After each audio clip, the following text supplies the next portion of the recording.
Hi everyone, and welcome back, or welcome, to the second part of the Introduction to Psychology courses. This is 1160, or Introduction to Psychology as a Social Science. So this course focuses a lot more on the social aspects of psychology as opposed to the biology behind it. And so I tend to find a lot of students prefer this course or like this course better than the fall semester. Unless you're a neuroscience major, and you'll probably find that you liked the fall semester more.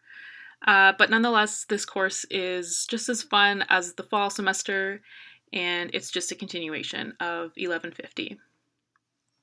So if you don't know who I am, my name is Cassidy, and I'm currently a PhD student in the Applied Social Psychology track at Windsor, and I am the lead graduate assistant, or GA, for this course. I won't be doing any of the marking this semester, but I've been doing a lot of the behind the scenes work. So I set up the Blackboard site, which we'll go over in this video. I also assist with the quizzes and the exams, and I'll be in the virtual classrooms for both the midterm and the final.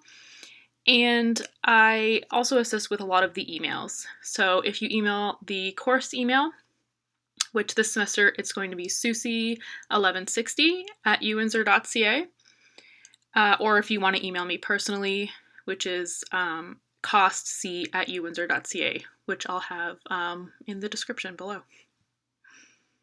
So for this video, I will be briefly going over what Revel is and how to use it.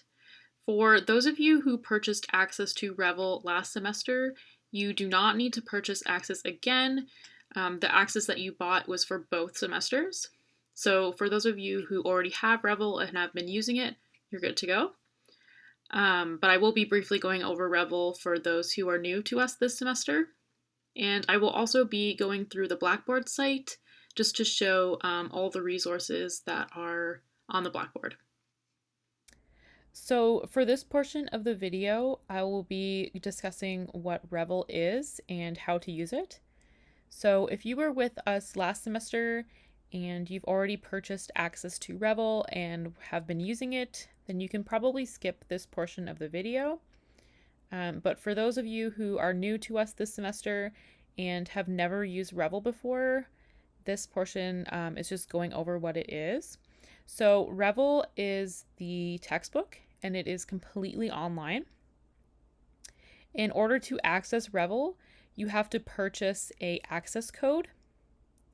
You can do this through the University of Windsor bookstore, and you can find a link to the bookstore right here on the course outline. This is the course outline, by the way. I didn't mention that. So once you've purchased a code for Revel, you can redeem this code, and that will allow you to get access to the textbook. You have to redeem this code through the Pearson Revel platform and through your student invite link. So you're going to want to go to this website here. This is again on the course outline, and create an account through Pearson if you don't already have one, and then redeem your code to get access to the textbook. There are also other resources about the textbook on the course outline. So if you keep scrolling down, right here is the Revel/Pearson support. So you can visit their website, or you can also call them, and they have a 24/7 support line here. Okay, so once you've redeemed your access code and created an account through Pearson, this is what you should see when you log on to your Revel account. So this is called the dashboard, and here you'll find the textbook up here, which will either say start reading or continue reading, like mine says. And if you scroll down, you'll also see all of the different chapters. So if you're new to Revel this semester, you'll likely want to look over this chapter here, which is about Revel and also introduces the course. If you keep scrolling, you'll see the chapters that are assigned specifically for this course for 1160. So for this course, we'll be looking at chapters 8, 9, 10, 12, 13, 14, 15, and 16. So now I'll just take you into the textbook here when I click continue reading. So here I was looking at chapter 13, which is social psychology. If you go to the side here, you'll see all the different chapters. So you can, pick specific chapters that you want to look at. The one good thing about Revel and it being completely online is just how interactive it is. So as you see over here, some of the terms that you'll see throughout the reading, if you put your mouse over it, it will actually define different terms throughout the textbook.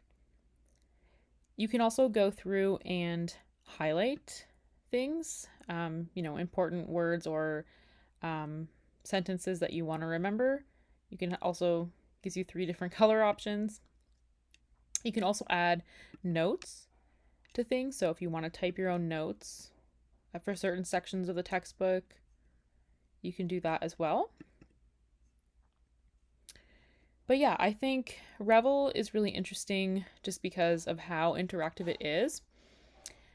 And there really is a lot of different resources. You can also listen to Revel as well, if you want it to read to you. What is social psychology?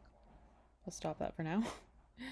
But yeah, basically, I would say if you're new to Revel this semester, just play around with it and see all the different options that it gives you. And just have fun with it. Use all the different resources that it gives you, like the highlighting and note taking, to your advantage. So the last thing that I want to mention for Revel is the fact that they have quizzes throughout the textbook. So as you can see here, for chapter 13.1, they have a short, I think 5-question quiz on that section of the chapter. Any of the quizzes that are through Revel will not be marked for this course. So all of these quizzes through Revel are purely for practice. They won't count towards your grade in 1160 whatsoever. So yeah, just use these questions and these practice quizzes to your advantage. I find that some of the questions through Revel tend to be a little bit easier than the typical questions that you'd find on the midterm or exam for this course. But they are good practice quizzes for you to gauge your understanding of the different chapters. Okay, so this is the course homepage for Psych 1160. If you go over to the side here, you'll see a bunch of different tabs. The 3 main tabs that you'll most likely be using the most for this course are the Resources tab, the Syllabus tab, and also the Virtual Classroom, which is where you'll go to attend office hours. So under the Resources tab, you'll see a bunch of different folders with different resources in them. So at the top here, we have the APA workshop and other APA resources. If you were with us last semester, you'll recall that there was an APA workshop that was hosted by Jason from the Leddy Library. There will be another workshop for this semester, and it's at 1 p.m. on March 7th. So if you click onto this folder, you'll see more information about the workshop. And then there's a bunch of different resources and links all about APA and APA 7th edition. These resources will be very helpful for your major assignment, as your assignment needs to be conducted in APA format, and it's also weighted quite heavily. I believe it's out of 10 points again, like last semester. So yeah, you'll want to take the time to go through these different resources and learn more about APA.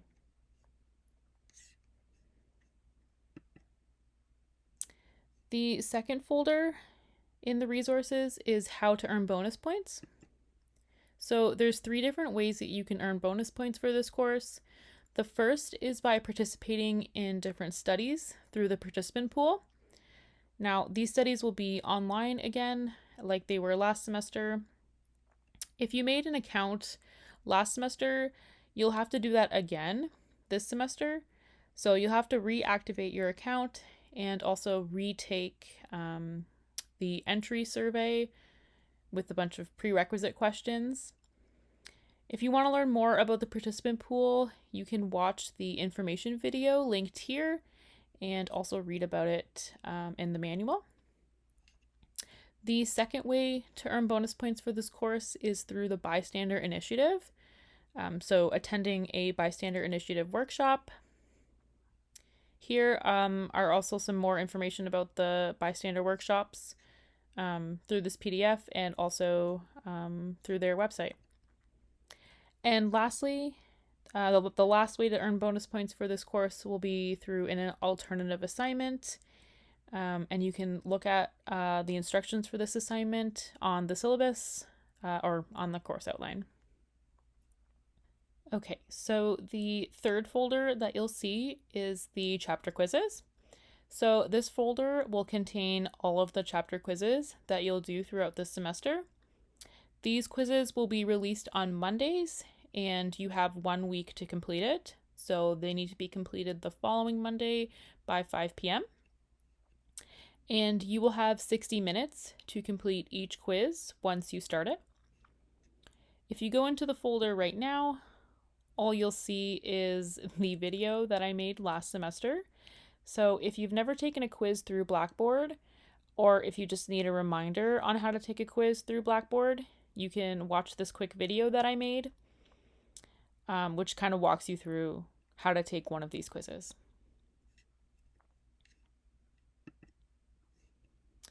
The next folder under resources is all about the major assignment. So the major assignment this semester is very similar to the one that you would have done last semester. It's actually the exact same assignment, except it has a second part to it. And in this folder, you'll see a bunch of different resources for this assignment, including a huge FAQ at the very end that you can read through. The first thing here are the instructions, which are very detailed. So be sure to go over these instructions and take notes and also ask questions. There's also an example of a scholarly journal article, which you'll need to find 5 again for this assignment. There's also a checklist that you should review before you submit, submission instructions, and also the submission portal, which I believe is not, you won't be able to see this yet. You'll be able to see it closer to the due date. And for this semester, the major assignment is due on March 23rd by midnight. I will be making another video all about the major assignment again, like I did last semester. It will just be posted closer to the due date, probably right before reading week. Underneath the major assignment folder, you'll see another folder that goes along with the major assignment. So this is all about the second part of the assignment, and it contains a lot of resources that discuss the experimental design and the difference between true experiments versus quasi-experiments, and also the different types of experiments. So these resources will be very helpful when you're working on the second part of your major assignment, but I will be going into more detail about these resources and the assignment in the video that I'll make dedicated to the major assignment.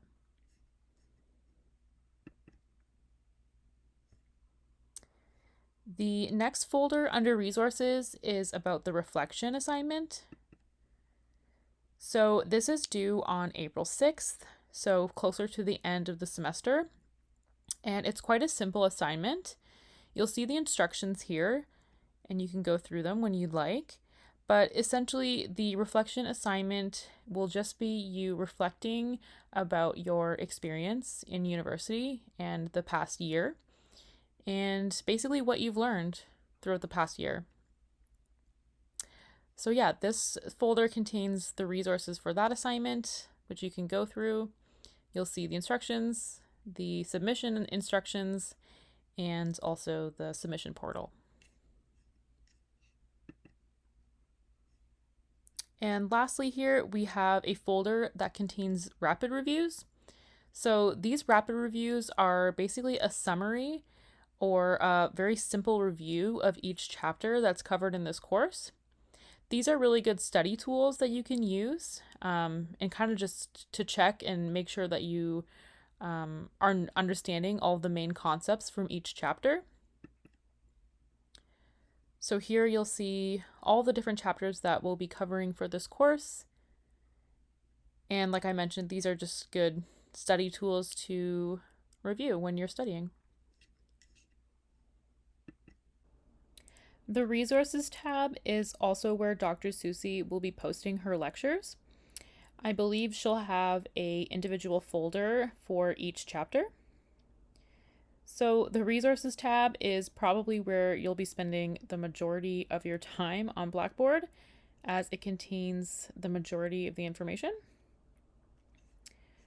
Going over to the syllabus tab, this is where you'll find the course outline and also the FOSS policies. For anyone who doesn't know, FOSS stands for Faculty of Arts, Humanities, and Social Sciences, and this is where psychology falls under. So yeah, before class begins, I suggest going over the course outline. I believe Dr. Susie will be going over that in her video, and also review the FOSS policies. So lastly, for this video, I'm just going to show the virtual classroom. You can go over to the virtual classroom tab if you want to attend a certain GA's office hours. Once you're in this tab, you can click on the course room, and then you can click join course room. And this is where you can meet up with one of the GAs during their allotted day and time for their office hour. You can also make separate meetings with your GAs if you need to.